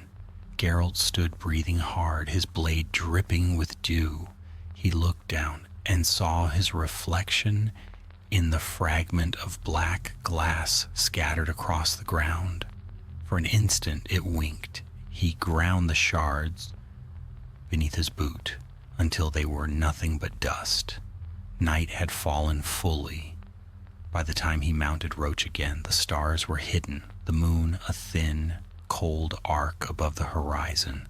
The Witcher rode toward the east, where a faint glow marked the promise of another village, or perhaps another ruin. The road ahead was long, the air heavy with the scent of damp leaves and distant rain. Behind him, in the silence of the forest, the pool he had left began to ripple once more. From its surface rose a reflection, his reflection, smiling faintly as though waiting for him to turn around. But Geralt of Rivia did not look back. He rode on, the ghost of his own shadow following close behind, unseen but ever near. The next village lay far to the east, nestled in a narrow valley where the mountains began to rise from the plains, like the backs of sleeping beasts. Geralt reached it at dusk, when the last gold of the sun spilled through the passes and turned the roofs to copper. It was a modest place, 10 cottages, a chapel, a mill by a sluggish stream, but there was movement in the square, torches glimmering, voices raised in hurried argument. The Witcher dismounted near the well, Roach shaking the dust from her mane. At once, the crowd stilled. A few men in rough cloaks turned, and their faces changed when they saw him. Hope and fear mingled in equal measure. "You're the Witcher, aren't you?" one of them asked, stepping forward. His beard was grizzled, his hands stained with soot. "Geralt of Rivia." "That's what they call me," he said. "What's happened?" The man glanced toward the chapel. "Father Yannick's gone missing. So has Marta, the baker's girl. Vanished last night after prayers. We searched the woods, the riverbank. Nothing." A woman spoke up from the crowd. "He left a message on the chapel door. Scratched into the wood, it was, 'I go to face the shadow.'" Geralt's gaze shifted to the chapel, a squat stone building with a bell that had long since rusted silent. Its door stood open, the inside dark. He walked toward it, the villagers watching in uneasy silence. Inside, the air was cool and smelled of tallow and old incense. He lit a candle from his pouch, the flame casting weak light across the pews. The scratches were there on the door's inner plank, deep and frantic. "I go to face the shadow." The altar was overturned. The holy sigil carved into the stone floor had been smeared with ash. Beneath it, faintly visible, was another mark, a circle enclosed by lines that twisted inward, coiling upon themselves. Geralt knelt to touch it. His medallion began to vibrate at once. He heard the soft shuffle of footsteps behind him. The baker's girl stood in the doorway, eyes wide, hands clasped before her. "Where's Father Yannick?" he asked. She shook her head slowly. "Gone to the caves. Said the light called him there.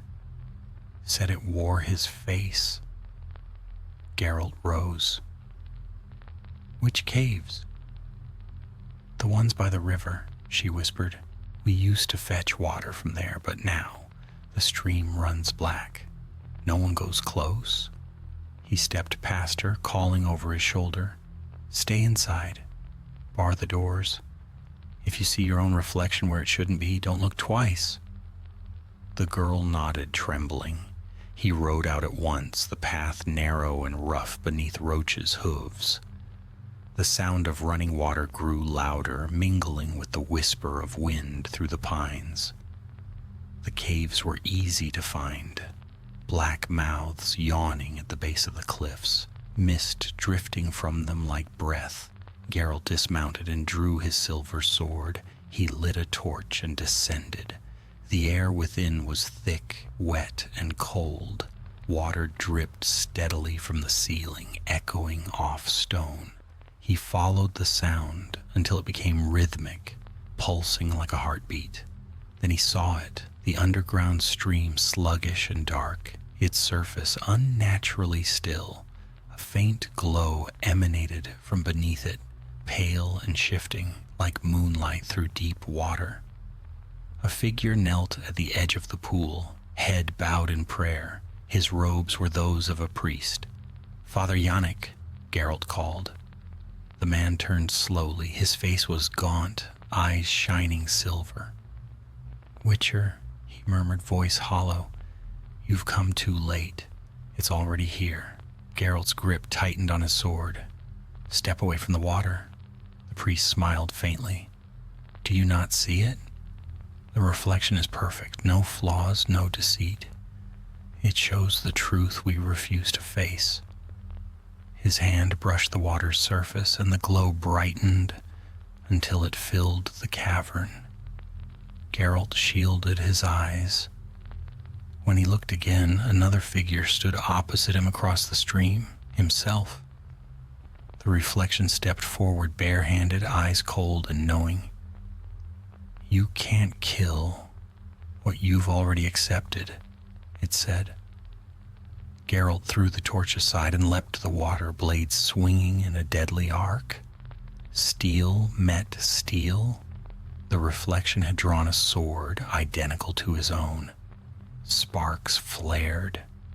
The echo of the clash rolled through the cavern like thunder. The priest knelt where he was, whispering words in a language neither holy nor mortal. The water behind him boiled and frothed, shapes moving beneath its surface, faces, countless faces, rising and fading like bubbles. Geralt fought hard, his every movement mirrored perfectly. The reflection anticipated each strike, countered every feint. But it lacked something. It lacked will. It fought as though guided by memory, not instinct. Geralt seized upon that flaw. He feinted left, then broke the pattern, ducking low. His sword cut upward, slicing through the reflection's guard. The blade met resistance, then slid through, as though through smoke. The double staggered back, its body flickering like a candle's flame. "You'll never be free," it hissed. "So long as you bear that name, I live." Geralt drove his sword point through its chest. The reflection burst into shards of light, each fragment showing a different image. Lothar's dying face, the Hmanak screaming in the marsh, the mage's shattered pendant, the woman by the pool. Then all dissolved into darkness. The priest screamed as the pool erupted, sending black water cascading across the stone. The candlelight snuffed out. Geralt dragged the man back, shielding him from the collapse. When the tremors ceased, the cavern was silent once more. The stream had returned to its natural color, cold and clear. The priest wept quietly. "I thought I could purify it," he said, "but it purifies nothing. It only shows what we truly are." Geralt sheathed his sword. "Then you should stop looking." He left him there, too broken to follow, and made his way back toward the surface. Outside, the dawn was breaking again, painting the peaks in gold and crimson. Roach lifted her head as he emerged, dripping mud. He mounted without a word. Behind him, the cave mouth glimmered faintly, as if a single reflection still watched from within. He rode until the valley gave way to open plains. The air grew warmer, the wind carrying the scent of spring. Yet even as the sun climbed higher, he could not shake the feeling that something in him had changed, that each time he struck the reflection down, it took a little more of him with it. He reached a crossroads by midday, The merchant's wagon lay overturned in the ditch, its driver gone. Only a pool of water remained beside it, small and still. Geralt looked into it briefly. His reflection stared back, silent, unblinking. He turned away and kept riding, never seeing how, in that shallow puddle, his reflection did not follow. It simply stood there, watching him ride into the distance until the wind rippled the water and erased it once more. The world had begun to thaw. The first hints of spring crept across the land, softening the frost that had long gripped Redania's northern reaches. Rivers swelled with melt water, and the air carried the scent of earth waking from its long sleep. Yet for Geralt of Rivia, the change in season brought no warmth. The reflection still haunted him, never seen directly but felt always at the edge of his sight, like breath on a mirror. He followed the trade road north toward Oxenfurt, the faint hope of rest driving him onward. The city's spires loomed faintly in the distance, rising from the haze of morning like pale teeth. Merchants had begun to stir again after the long winter, their wagons creaking along the muddy road. Some greeted him with cautious nods, others turned their faces away, muttering prayers under their breath. The White Wolf's reputation rode before him like a chill wind. He stopped at a roadside inn before dusk. It was a modest place, a thatched roof sagging under the rain, walls leaning slightly as though tired of their own weight. Smoke curled from the chimney, and the scent of broth and damp straw filled the air. Inside, the tavern was dim and quiet. A few farmers huddled by the fire, mugs clutched close. Behind the counter, the innkeeper nodded nervously. "Evening, Witcher. Storm coming, they say. You'll be staying?" Geralt shook his head. "Just food, ale, and a place by the hearth." He ate in silence, listening to the murmur of the room. The talk was of missing travelers, merchants vanishing on the northern routes, caravans found empty, their horses still tied. The farmers spoke in hushed tones, glancing often at the windows. "Swear I saw him," one said. "Tall fella, pale as milk, riding alone under the full moon. Thought he were you, Witcher, but when I called out," he shivered. "Didn't turn his head, just kept on. But the air, it went cold when he passed." Geralt's hand stilled on his mug. "Where?" The man swallowed. 3 nights east of here, near the old bridge at Skellen Ford." Geralt dropped a few coins on the table and rose. "Stay inside tonight." The man blinked. "You mean to go after him?" The Witcher's expression was unreadable. "He's been after me for some time." He left the inn as the first drops of rain began to fall. The sky had darkened, clouds rolling low and heavy. By the time he reached the ford, night had fallen, and the river below roared with spring melt. The bridge, a relic of older days, arched across the chasm, its stones slick with moss. Lightning flashed, and in that brief light, Geralt saw him. A rider stood at the far end of the bridge, cloaked, motionless, a pale horse beneath him, its mane streaming like mist. Geralt dismounted, hand falling to his sword. "You've followed me far enough," he said into the wind. The figure lifted its head. The hood fell back. Geralt's own face stared back at him, calm, expressionless, eyes like molten glass. "I didn't follow you," the reflection said. "I led you here." Geralt drew his sword, the silver edge catching a flicker of lightning. "What do you want?" "What I was promised," it replied. "A life, flesh, to walk as you walk, to feel as you feel. You stole that from me when you destroyed the Hamanok. I am the last echo of it, and the price unpaid. You're nothing but a shadow. Then let me step into the light. The reflection's hand moved, and suddenly a sword gleamed in its grasp, a mirror to Geralt's own, identical in every mark and chip. Rain hammered the bridge as they faced each other, two figures the same in every detail, save for the faint, unnatural glow behind the reflection's eyes. They struck at the same instant. The clash rang through the valley like thunder. Steel met steel, sparks sprang across the stones. The reflection's movements were flawless, too flawless. Each strike mirrored Geralt's, each dodge a reflection of his own instincts. They fought as though bound by one mind, one heartbeat. The bridge trembled under the fury of their battle. The river below howled, white foam bursting against the rocks. Lightning tore the sky apart, illuminating their faces. Two versions of the same man, locked in a dance of fury and inevitability. At last, Geralt broke the pattern. He let the reflection anticipate his move, then twisted his wrist, drawing blood across its forearm. The cut bled silver light, not red. The reflection stumbled, staring at the wound with something like wonder. "You can't kill me," it whispered. "I am you." "No," Geralt said through his teeth. "You're what I've tried to forget." He struck again, driving the blade through the reflection's chest.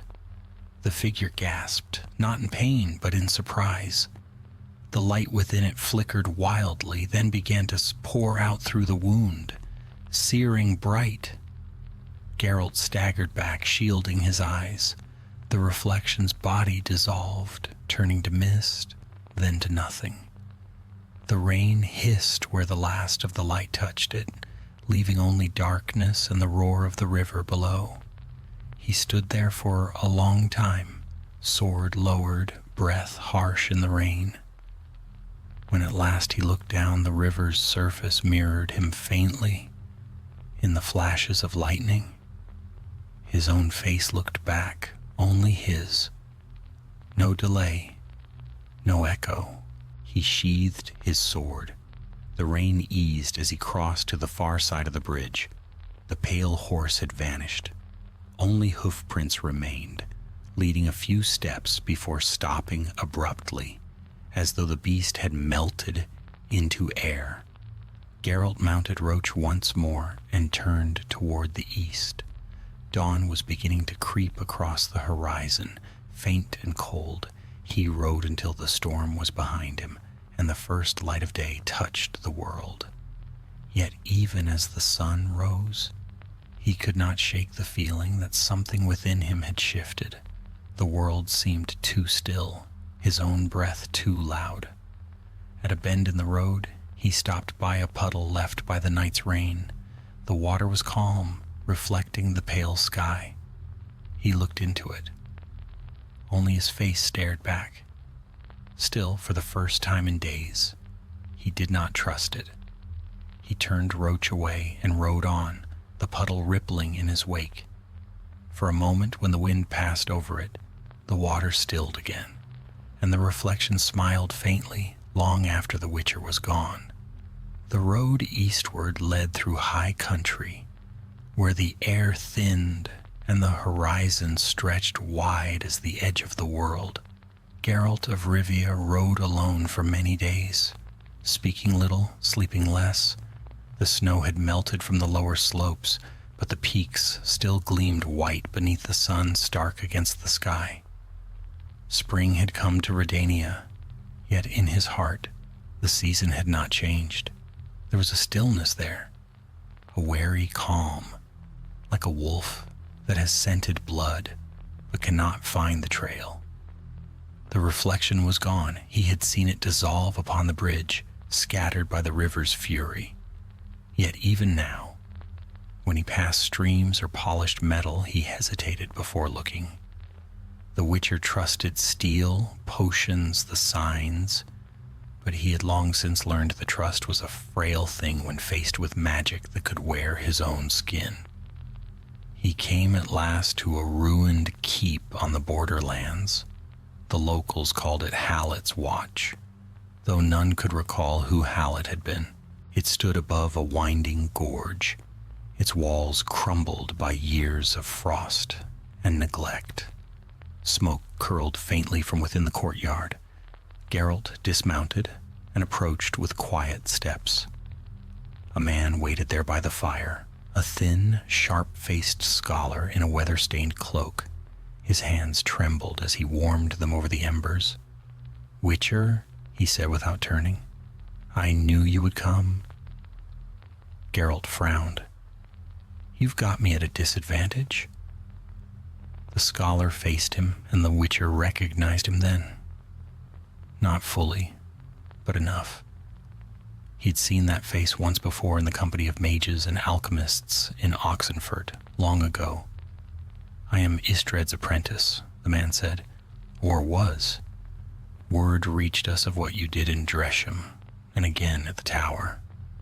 My master feared what your blade had released." Geralt's voice was flat. "If you're here to talk of curses, you're late. It's finished." The scholar gave a thin smile. "If it were finished, you wouldn't still see it in every pool of water." Geralt's jaw tightened. "Say what you came to say." The man gestured toward the fire. "Sit then. What you faced, the monarch as you called it, was never merely a creature. It was a reflection given form, born from men's need to see themselves in their fears, kill the flesh, and the thought endures. That is what follows you now. The echo of its hunger, bound to your likeness because you were the one who ended it. So it lives because I killed it," Geralt said grimly. "It endures," the scholar corrected, "but it cannot live, not fully, unless you give it what it seeks." Geralt's hand drifted to the hilt of his sword. "And what's that?" "Recognition," the man whispered, "to be seen without denial. You keep turning away from it, pretending it's gone. That denial feeds it. You must face it, not as an enemy, but as yourself." Geralt stood abruptly. "You want me to make peace with a ghost?" "With your shadow," the scholar said quietly. "Or it will never rest." A sound broke the air then, a soft clatter from beyond the walls. Geralt turned, sword half drawn. The wind howled through the ruins, carrying a faint, mocking whisper. "Witcher." The scholar paled. "It's here." Geralt strode toward the sound, silver flashing in his hand. The courtyard had grown darker, though no cloud crossed the sun. The shadows pooled unnaturally deep, gathering near the broken well. From within it rose a thin mist, silver gray, coiling like breath in winter air. Then the reflection stepped forth again. It wore his face, his armor, his scars. But this time the eyes were not hollow. They burned with a fierce, human grief. "You cannot escape what you are," it said. "You've killed men, beasts, kings, and curses. But you can't kill yourself." Geralt's voice was steady, though his pulse raced. "You're not me. I am what's left of you," the reflection said. "The part that wonders if the world would be better without you walking in it. The part that looks at every corpse you've left behind and sees the same empty eyes." The Witcher raised his blade. "Enough." The reflection didn't move. "Strike then. You'll only make me stronger." For a long moment neither moved. The wind hissed through the broken walls, carrying the smell of cold ashes. Geralt's hand trembled once, then fell away from the sword. "No," he said quietly. "Not this time." The reflection tilted its head as though curious. "You choose mercy?" "I choose silence." He stepped forward. The reflection mirrored him, their faces inches apart. The Witcher looked into his own eyes and saw for the first time not a monster or a curse, but weariness. A man who had survived too long and lost too much. The reflection reached out. Geralt did not draw back. Their hands met, cold against warm, shadow against flesh. For an instant the world seemed to still. Then the reflection smiled, not cruelly, but with something like peace. It whispered, "So be it." Light bloomed between them, blinding and soft. The shadows recoiled, and the wind died. When the light faded, the courtyard was empty. Only Geralt remained, standing beside the well, his sword still sheathed. The scholar watched from the doorway, awed and pale. "What did you do?" "I stopped fighting," Geralt said. He turned towards Roach, mounting without another word. The scholar called after him, but the Witcher did not look back. He rode until the ruins vanished behind the hills. The sky was clear now, the first true warmth of spring on the air. Birds sang in the distance. For the first time in many weeks, Geralt's medallion lay still against his chest. By evening, he reached a ridge overlooking a quiet lake. The water lay smooth and glass-like, reflecting the golden light of sunset. He dismounted, knelt by the shore, and looked into it. His reflection stared back. No delay, no echo, just him. He lingered there a while, letting the wind ripple the surface until the image broke apart. The world was wide and his path still long. There would always be monsters, some to hunt, some to endure. But for the moment there was only stillness. Geralt rose, brushed the dust from his hands, and turned toward the road once more. Behind him the lake shimmered under the setting sun, and for an instant, so brief it could have been the play of light, another reflection stood beside his own, not mocking, not hostile, but watchful. Then it faded, leaving only ripples and the whisper of wind through grass. The Witcher mounted Roach, the leather creaking softly beneath him. "Come on, girl," he murmured. "We've roads yet to ride." The horse snorted and began to move. The sound of hooves mingled with the sigh of the wind, and as the last light sank beyond the hills, the white wolf rode on toward another dawn, another tale, leaving the ghosts of his reflection behind in the calm water where they would trouble him no more.